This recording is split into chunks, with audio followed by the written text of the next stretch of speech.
एक बार की बात है कि कश्मीरी गेट का एक परिवार माता शांति देवी और उनके दो जवान बेटे हुजूर बाबा जी के पास आए। इन तीनों सदस्यों के चेहरे बड़े उदास और गमगीन थे। हुजूर अपने निवास स्थान के बाहर आंगन में खड़े थे। वहां उपस्थित कुछ महापुरुषों ने नमस्कार की और चले गए। माता शांति देवी जी ने हुजूर के चरणों में शीश रखकर नमस्कार की और बच्चों को भी ऐसा ही करने के लिए कहा। मां का कहना मानकर नौजवान बच्चों ने नमस्कार तो की, परंतु श्रद्धा भावना से रहित केवल दिखावटी तौर पर ही।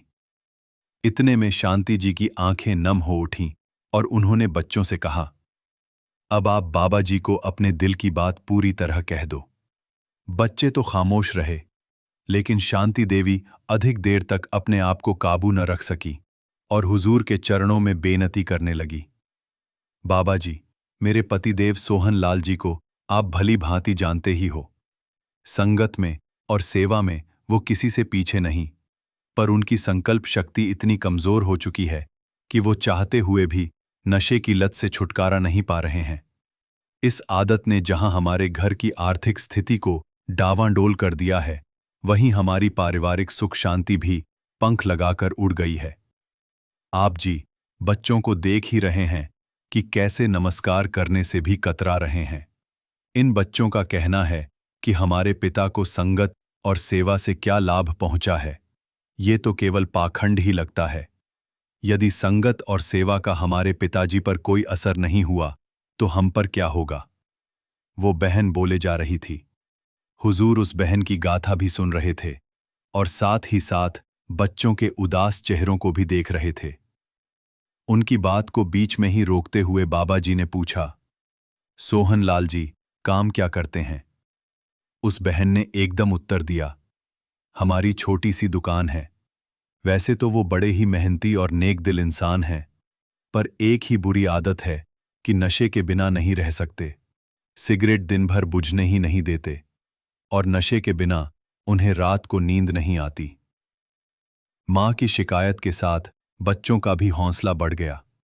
बड़ा लड़का कहने लगा, बाबा जी, पिताजी खुद तो पीने से रुक नहीं सकते, परंतु यदि हम जाने अनजाने या देखा देखी सिगरेट का एक या दो कश लगा लें या एक दो पैग शराब पी लें तो हमारी मार पिटाई शुरू हो जाती है। वो आपे से बाहर हो जाते हैं। बाबा जी ने बच्चों को संबोधित करते हुए कहना शुरू किया, बेटे, आपको तो अपने पिता का धन्यवाद करना चाहिए कि वो तुम्हें जीवन की ऊंचाइयों पर देखना चाहते हैं।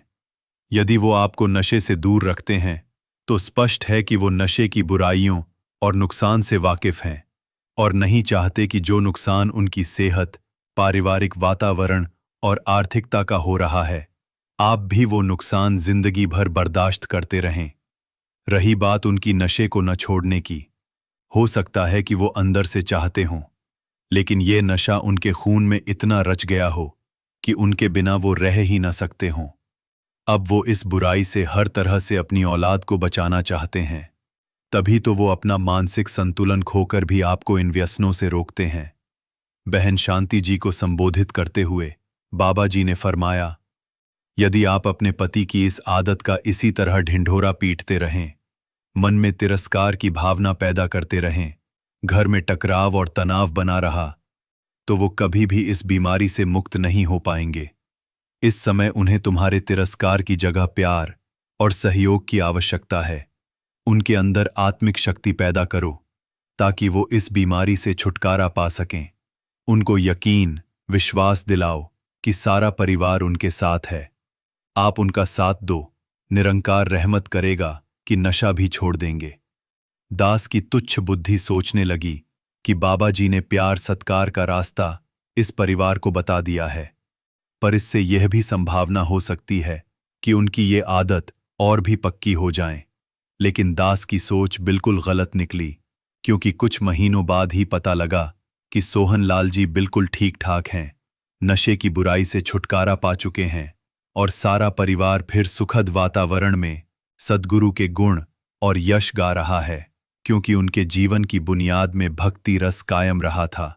इसी भक्ति ने मन की दुर्बलता पर विजय प्राप्त कर ली। जो सेवा सुमिरण सत्संग के साथ जुड़ा रहता है, वो आत्मिक शक्ति व संगतों की शुभकामनाओं से अपने आप को बदलता चला जाता है।